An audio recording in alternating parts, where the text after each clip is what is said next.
할렐루야. 여러분, 5월은 가정의 날이며 오늘은 어린이 주일입니다. 오늘부터 5월 가정의 날을 맞아서 주님의 사랑을 품는 가정 시리즈로 말씀을 함께 나누고자 합니다.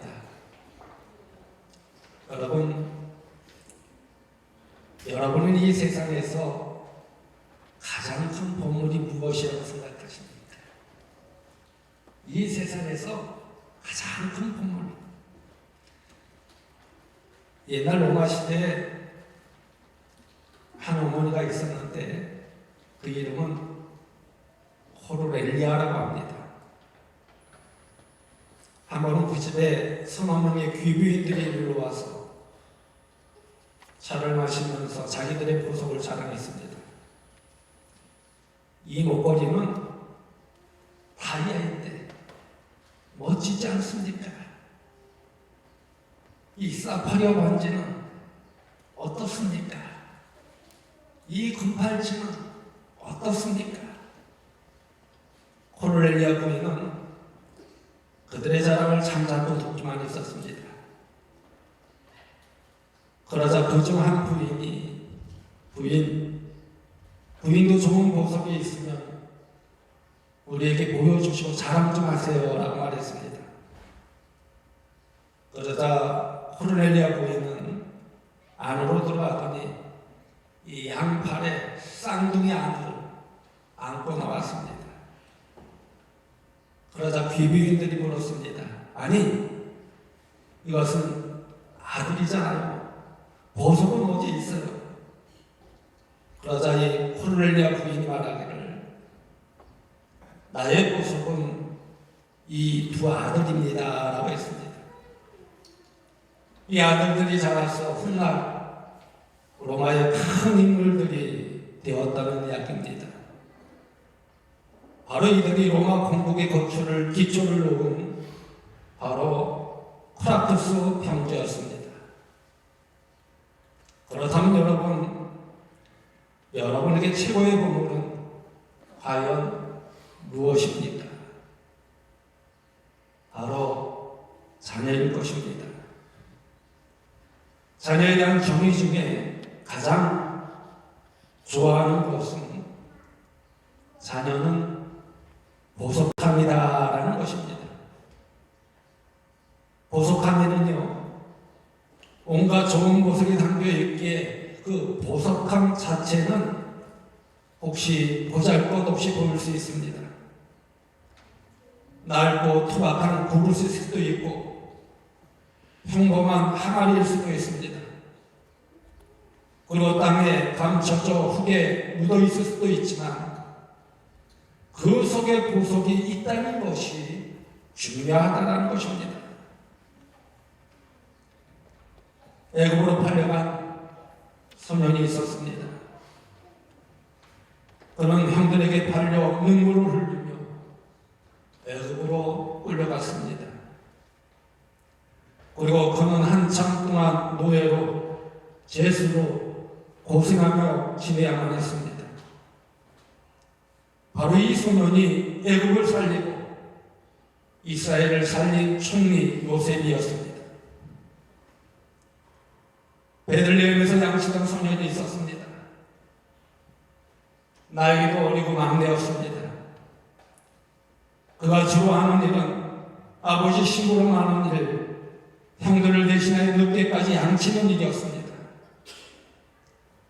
그런데 그 어린 다윗이 골리앗을 쓰러뜨리고 이스라엘을 구할 위대한 왕의 보석으로 숨겨져 있었다는 것입니다. 그렇다면 여러분의 자녀들에게 이 위대한 보석이 숨어 있다는 것을 알고 계십니까? 여러분의 자녀들이 여러분의 가장 큰 보석이라는 것을 여러분 혹 알고 계시냐는 것입니다. 그렇다면 어떻게 우리 자녀들을 보석처럼 키우겠습니까? 어떻게 하면 우리 자녀가 우리의 희망이 되고 이 나라의 소망이 되고 하나님의 꿈이 되겠습니다. 여러분, 한 가지 방법이 있는데요. 그것은 예수님처럼 하면 됩니다. 아멘. 아멘. 한 가지 방법이 있는데 그것은 바로 예수님처럼 하면 된다는 것입니다. 한 번은 예수님이 길을 가실 때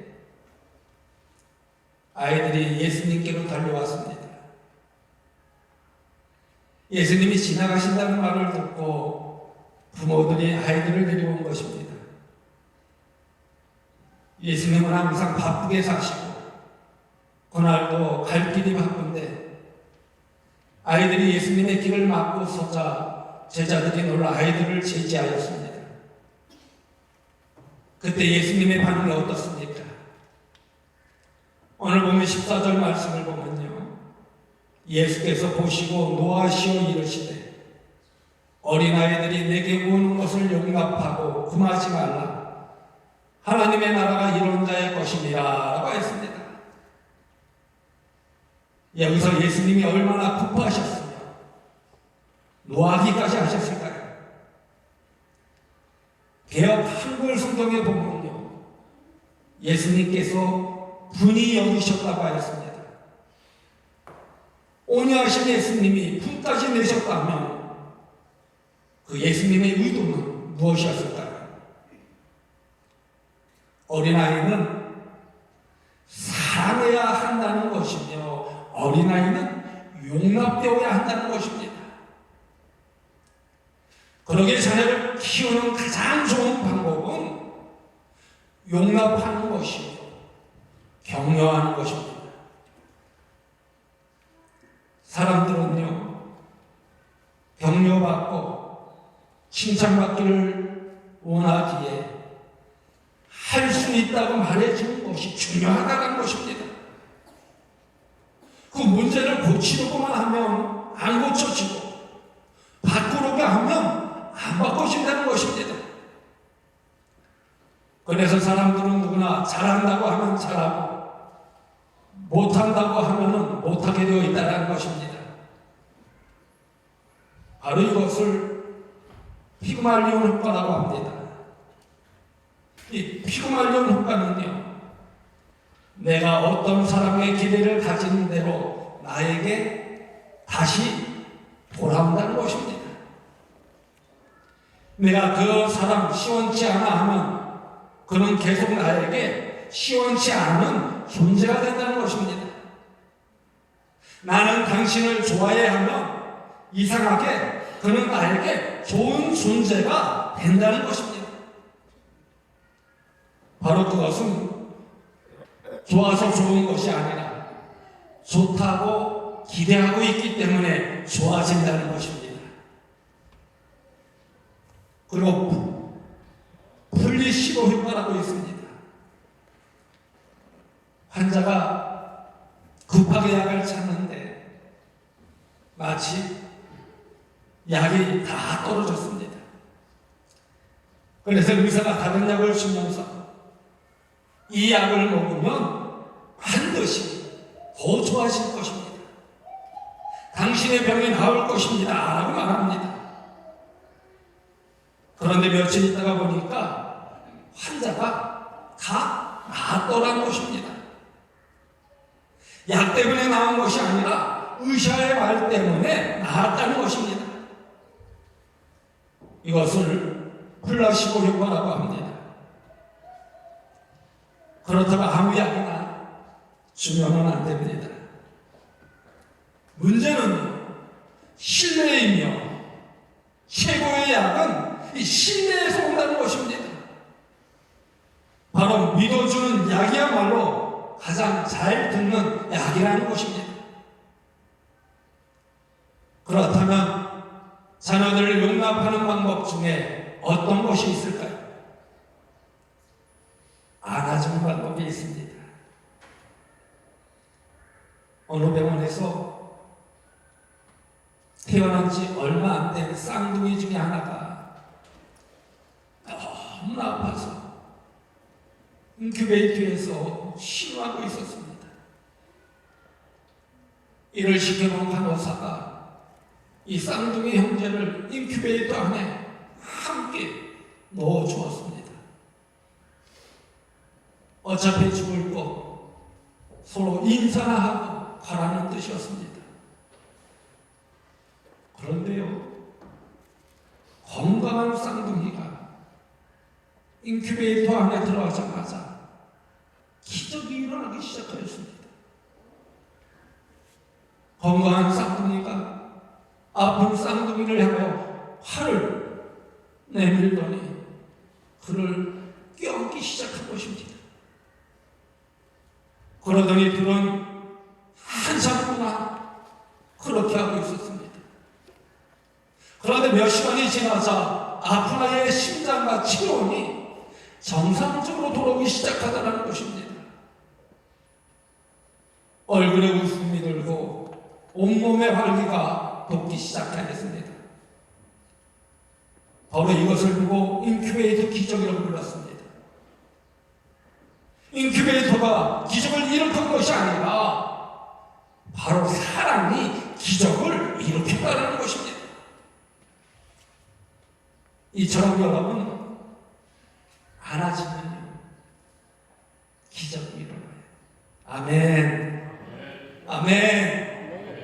안아지면 기적이 일어난다는 거예요. 가정에서 부모가 자녀를 안아줘야 한다는 것입니다.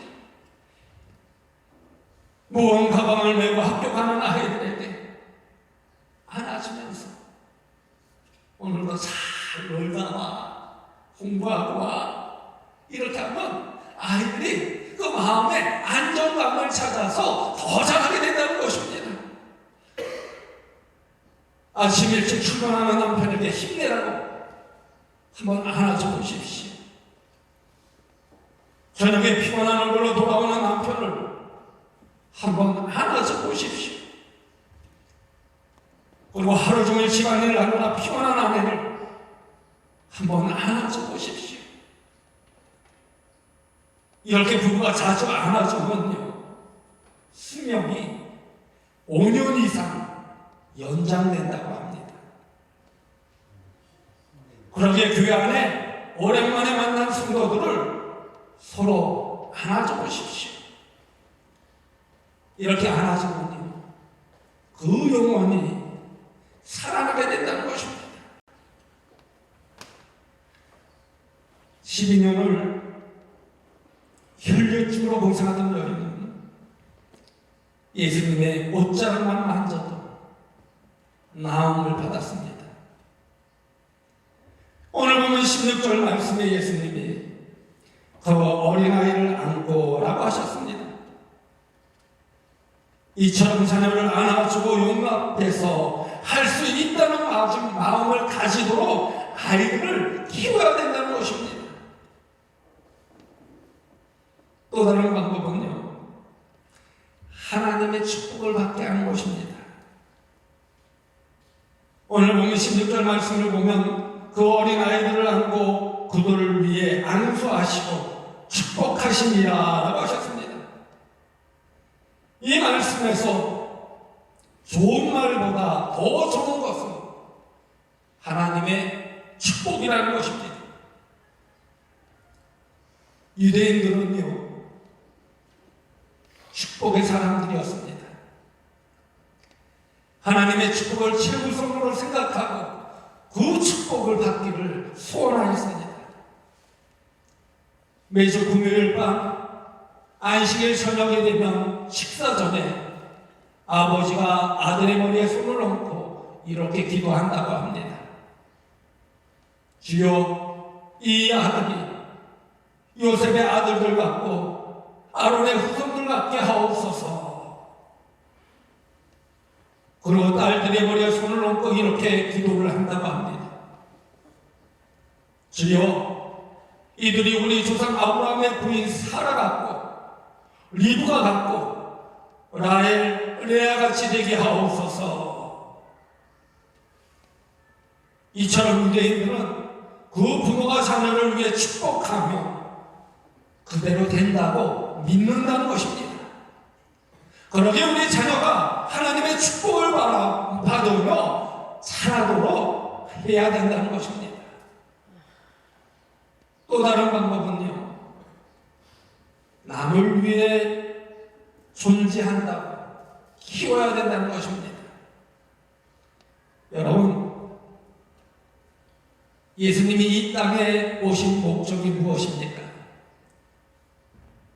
예수님은 결코 많은 사람들을 위해 대속물로 주기 위해 오셨습니다. 그래서 예수님의 일생을 보면 오직 남을 위해 희생하는 일생이었다는 것입니다. 지금은 돌아가신 강영호 박사님이라고 계십니다. 이 강영호 박사님이 쓴 원동력이라는 책이 있습니다. 저는 이 책을 읽으면서 많은 감동을 받았는데, 이 책 속의 강영호 박사님은 두 아들 진석이와 진영이를 어떻게 키웠는가를 잘 이야기하여 주고 있습니다. 저는 그 중에서도 두 가지가 눈에 띄었습니다. 하나는 할 수 있다는 자신감을 길러주는 교육입니다. 그래서 한 것이 자기 생일과 같은 날 태어난 세계적인 인물들을 조사해 보기 시작했다는 것입니다.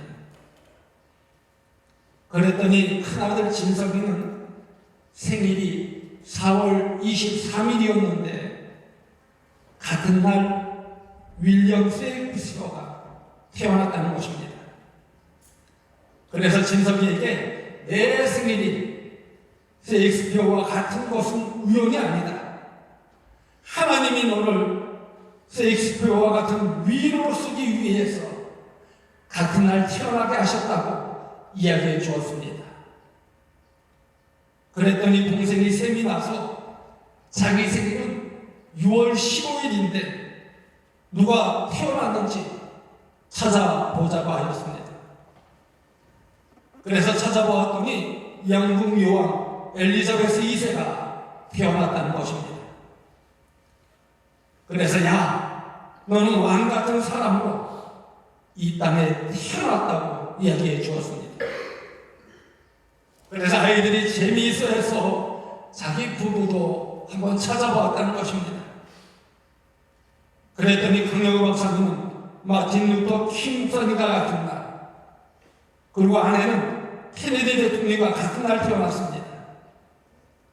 이를 통해 강영호 박사님 가족은 우리 모두는 이 땅에 귀하게 태어났다, 우리는 귀한 존재다라는 것을 깨달았다는 것입니다. 그래서 자신감을 불어넣어줬다는 거예요. 또 하나가 있습니다. 나를 위해 살지 말고 남을 위해 살도록 가르쳤다는 것입니다. 그랬더니 진석이는 아버지 눈을 뜨게 해주겠다고 의대 가고, 진영이는 약한 사람을 돕겠다고 법대를 갔다는 것입니다. 이 둘이 들어간 학교가 미국 최고의 명문사 필립스 아카데미 고등학교였습니다. 그런데 공부 어렵게도요, 이 학교의 교훈이 바로 나 자신을 위해 살지 말라는 것입니다. 나 자신을 위해 살지 말라는 거예요. 이 학교의 연간 수업일은 150일밖에 되지 않는다고 합니다. 보통 한국의 수업일이 220일에 비하면 아주 터무니없이 짧습니다. 학교에서 수업도 아침 8시에 시작되면 오후 2시 15분에 끝난다고 합니다. 그런데도 미국에서 가장 많은 대통령, 국무장관, 공직자, 가장 많은 부자가 이 학교에서 나왔다는 것입니다. 미국 저명 인사 중 가장 많은 사람이 바로 이 학교 출신이었다는 것입니다. 나 자신을 위해서 살지 말라는 이 믿음이 많은 인물들을 만들어냈다는 것입니다. 이처럼 공부가 인물을 만들어내는 것이 아니라 이 자존감과 가치관이 인물을 만들어낸다는 것입니다. 바로 예수님이 그렇게 사셨습니다. 그렇다면 여러분의 자녀를 예수님의 가치관으로 자녀들을 키우시겠습니까? 아니면 세상적 가치관으로 자녀들을 키우시겠습니까? 세상적 가치관으로 키우면요, 좋은 대학에 들어갈 수 있습니다. 그러나 위대한 사람은 예수님의 가치관으로 만들어진다는 것입니다. 세상적 가치관으로 키우면 자녀를 성공하게 할 수 있습니다. 그러나 예수님의 가치관으로 키우면 세상을 변화시킬 수 있다는 것입니다. 세상적 가치관은 오직 나 자신을 위하여 사는 것입니다. 그러나 예수님의 가치관은 오직 다른 사람을 위하여 사는 것입니다. 그래서 예수님은 먼저, 그리고 다른 사람은 두 번째, 그리고 내가 마지막에 가치관을 갖게 된다는 것입니다. 그래서 저는요, 이 말을 참 좋아합니다. 자기를 위해서 땀을 흘려라. 이웃을 위해서 눈물을 흘려라. 그리고 진리를 위해서 피를 흘려라. 자기를 위해서 땀을 흘리고 이웃을 위해서 눈물을 흘리고 진리를 위해서 피를 흘려라. 바로 이런 사람이 위대한 인물이라는 것입니다. 그러면 제가 마지막으로 묻겠습니다. 세상에서 가장 비싼 자원이 묻혀있는 것은 어디일까요? 세상에서 가장 비싼 자원이 묻혀있는 것. 여러분은 이 질문을 받고 난 아프리카의 다이아몬드 광산이나 사우디아라비아의 거대한 유조를 생각할지 모릅니다. 그런데요, 정답은 무덤입니다. 왜 그럴까요? 무덤에는 자신의 가능성을 미처 발견하지 못하고 죽은 수많은 사람이 있기 때문입니다. 자신이 보석함인지 모르고 하루하루 살다가 그 찬란한 보석함을 무덤 속에 묻은 사람들이 누워있는 것입니다. 그래서 무덤이 세상에서 가장 비싼 자원이 묻혀있는 곳이라는 것입니다. 여러분은 어떻습니까? 여러분의 자녀들은 어떻습니까? 예수님께 오면요, 그 위대한 자원을 발견할 수 있게 됩니다. 예수님께 오면 그 위대한 보물을 개발할 수 있게 된다는 것입니다. 예수님께로 가면 인물이 되고 하나님께 쓰임받게 된다는 것입니다. 오늘 보면 13절에 있는 말씀을 보십시오. 사람들이 예수께서 만져주심을 바라고 어린아이들을 데리고 오매라고 하였습니다. 여러분의 자녀를 예수님께 데려오고 있습니까? 그분이 만져주시기만 하면요, 그 자녀가 위대한 인물로 자라게 될 줄로 여러분 믿으시기 바랍니다. 그러기에 여러분의 자녀는 하나님의 꿈입니다. 그 자녀를 통해서 하나님께서 역사하여 주신다는 사실 꼭 기억하시기를 간절히 소망합니다. 그래서 하나님의 축복 속에서 여러분의 자녀들이 하나님께 크게 쓰임받는 하나님의 역사가 있기를 주님의 이름으로 간곡히 축원드립니다. 다 같이 찬송가 559장 함께 찬양하도록 하겠습니다.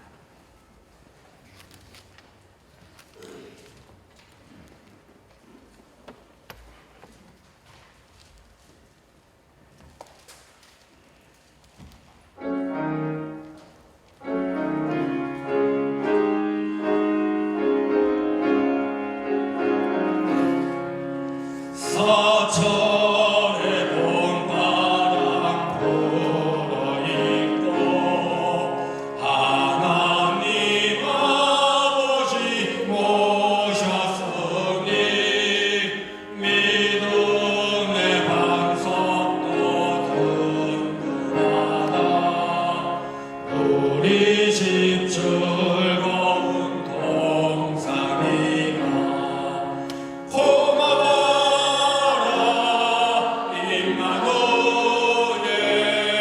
예수만 섬기는 우리 집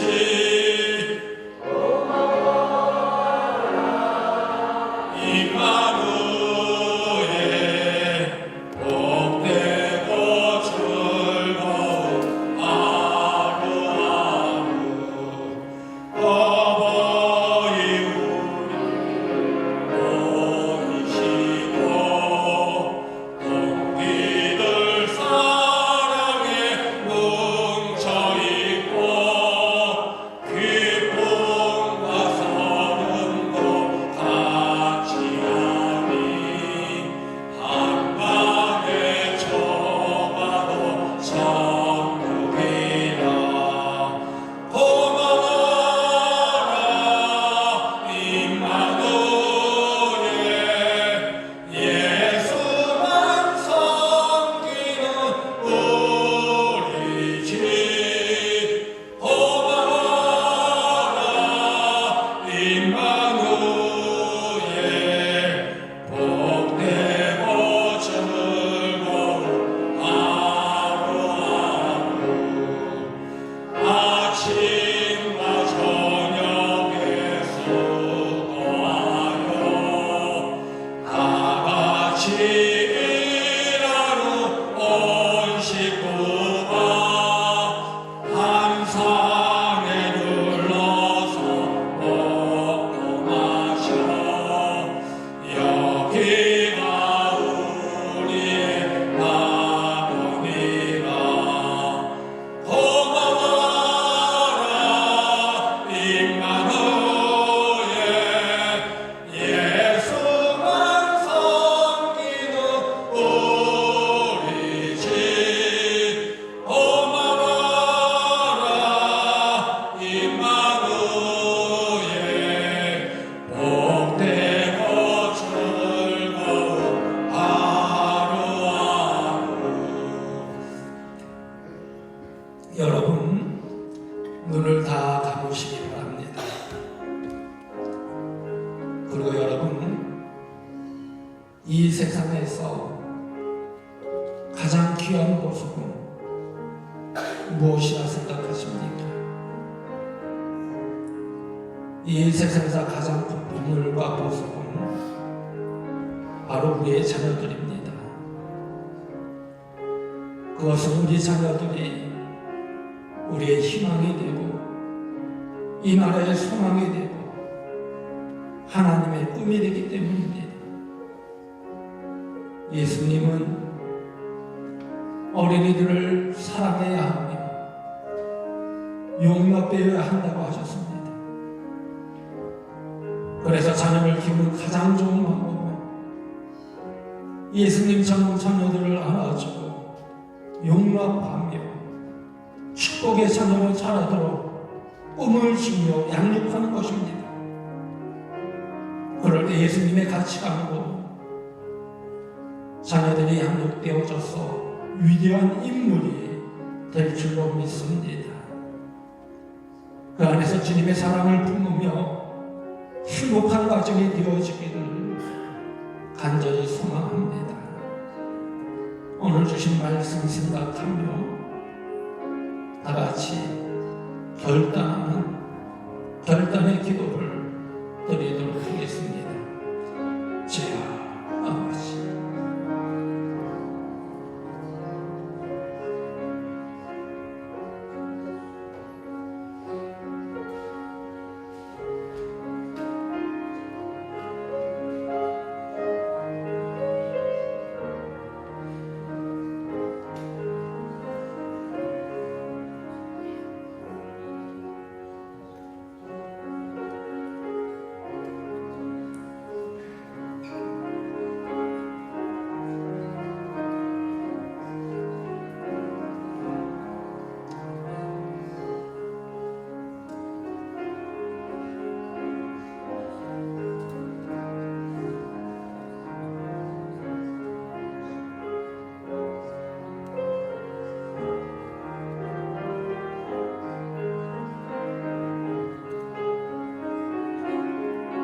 우리의 자녀를 축복하시는 하나님, 2024년 어린이 주일을 맞이하여 어린이를 통해 하나님 나라를 발견하게 하신 하나님을 찬양하며 경배하며 예배합니다. 이 시간 말씀을 통해 하나님 나라의 소망으로 충만케 하여 주시니 감사합니다. 우리에게 주신 보석과 같은 자녀들을 용납하고 격려하게 하여 주옵소서. 그리고 자녀들을 사랑하는 마음으로 따뜻하게 안아주며 용기를 주며 자녀들을 위해 항상 기도할 때 하나님의 말씀으로 잘 양육되게 하여 주옵소서. 그래서 주님의 축복을 최우선으로 생각하고 자녀들이 하나님의 축복 속에 위대하게 쓰임받는 축복의 자녀가 되게 하여 주옵소서. 그 가운데 주님의 사랑을 품으며 예수님을 더욱 닮아가는 자녀들이 되게 하여 주옵소서. 그 안에서 성령의 귀한 열매를 맺으며 우리의 가정이 하나님 은혜에 항상 감사하며 기뻐하는 가운데 행복한 가정이 되게 하여 주옵소서. 또한 하나님의 은혜 안에서 축복의 가정이 되게 하여 주옵소서. 예수님의 이름으로 감사하며 축복하며 기도드리옵나이다. 아멘.